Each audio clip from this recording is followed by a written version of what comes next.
Good morning. Welcome to Morning Review. This is Kim speaking on Friday, the 17th of March. So, looking at the euro dollar first, and well, yesterday we saw ourselves close at the high there, which could suggest some continuation of this move back into the prior highs. It's starting now. We're starting now to look at where next, really, and thereafter that high. Well, the daily 200 looks like a certain possibility. Looking around elsewhere, um, there's not lots of negativity really. We're having a bit of a retrace at the moment, no real surprise. We've got the daily pivot below us as a target. Consolidated quite flatly yesterday once it got there. Did manage to peak a high this morning. We'll see how we run from this morning. If we get some sort of bounce off this pivot, well, we could be on for the back into the R1 there, prior highs and back up to the R1.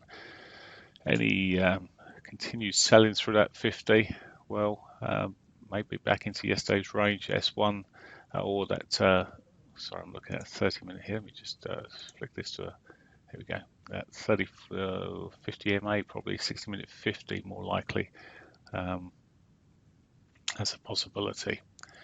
Okay, that's pretty much Euro cable. Decent move up again yesterday, held onto the gains into yesterday, but we've seen a bit of a sell-off back to the daily pivot at the moment. Again, we've sort of air kissed that 50 MA. Any push back up towards that, I would expect to push through. We do have potential resistance sitting there into the 34 and 100, or the 4-hourly 200 sitting above us there. If it does run back up there, and it didn't quite do a divergence, but it looked like it was trying to do a divergence at the top. So will it bounce much through? Is where it'll go from here. It's not the most bullish. It's in quite a bearish candle. It's putting on the hourlies at the moment. It's about an hourly pivot swing bearish one. However, it is finding support of the 60-minute 500 and daily pivot, so that may just well hold it there. Any sort of bounce, well, I'd be looking back up to the highs and maybe into a new highs. And as I said, that 4-hourly 200 looks like a possible target. So the downside, a break of the pivot here, if we see continued selling through the morning, well, we'd be looking for the 60-50 S1 sort of territory back into yesterday's morning range. Dollar yen. Well, it's still heading south here. It's favoured this direction for a long time. It sort of happened with the news on Wednesday. Thursday, we've seen a bit of follow through, but consolidation, and it's still consolidating around these lows here. It's not particularly an easy read here in terms of where it could potentially end up. Most of yesterday sitting in this tight range. A break of the highs here, well, there's obviously supply, or has been supply at this sort of area around this high of 113, 49, 50 area. If price gets back up there and the supply disappears, well, we're free to run back up towards the 60-minute 50 and maybe beyond.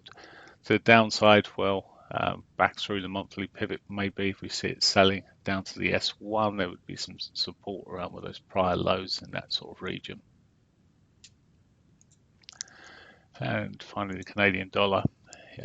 Well, it's hooked around a bit yesterday.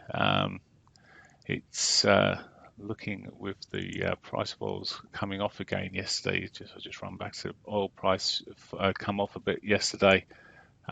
It's at the moment having a bounce off the 100 MA here, and well, it may bounce a little bit more. It's although it's got some signs of flag patterns from the bigger time frame, and we may see a break of these lows. If we do start seeing a break of the trend line low across the bottom here, well, we possibly back towards the S1. Not expecting biggish moves today, although we could see some reasonable moves.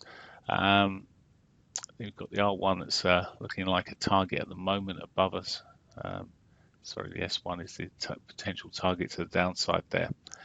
At the moment, well, it looks like the R1's on favourite, but we'll see how it works out through the morning. News-wise today, very little coming out. We've got Canadian data at 12:30, and then not a lot else. Capacity utilization rate in the US at 115 and industrial production at 115. May get a little bit of a move from that, but after this week, I don't think we'll expect too much. And consumer sentiment, US consumer sentiment at 2 p.m. Not a big move at the best of times, but we may get again a very small movement from that as well. So that's it from me. Have a great day. Bye for now.